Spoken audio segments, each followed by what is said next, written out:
അള്ളാഹുവിനെ ഭയപ്പെട്ടുകൊണ്ട് ജീവിക്കുന്ന ഒരു കുടുംബമാണെങ്കിൽ ആ വീട് ജീവിതമുള്ള അല്ലെങ്കിൽ ജീവനുള്ള വീടാണ് എന്നാണ് നബി സല്ലല്ലാഹു അലൈഹി വസല്ലമ പഠിപ്പിച്ചത്. ഹദീസിൽ കാണാം, മസലുൽ ബൈത്തുല്ലദീ യുദ്കറുല്ലാഹു ഫീ വല്ലദീ ലാ യുദ്കറുല്ലാഹു ഫീ കമസലിൽ ഹയ്യി വൽ മയ്യിതി. അള്ളാഹുവിനെ ഓർക്കുന്ന ഒരു വീടും അള്ളാഹുവിനെ ഓർക്കാത്ത ഒരു വീടും തമ്മിലുള്ള വ്യത്യാസം കമസലിൽ ഹയ്യി വൽ മയ്യിത്തി, ജീവിച്ചിരിക്കുന്ന ഒരാളും മരിച്ച ഒരാളും തമ്മിലുള്ള വ്യത്യാസം എങ്ങനെയാണോ അതുപോലെയാണ് എന്നാണ്.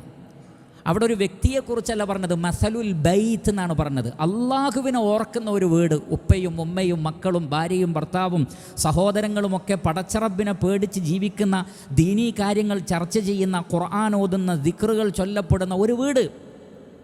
ആ വീട്ടിലാണ് ജീവനുള്ളത്, ആ വീട്ടിലാണ് ജീവിതമുള്ളത് എന്ന് റസൂലുള്ളാഹി സ്വല്ലല്ലാഹു അലൈഹി വസല്ലമ നമ്മെ പഠിപ്പിക്കുകയാണ്.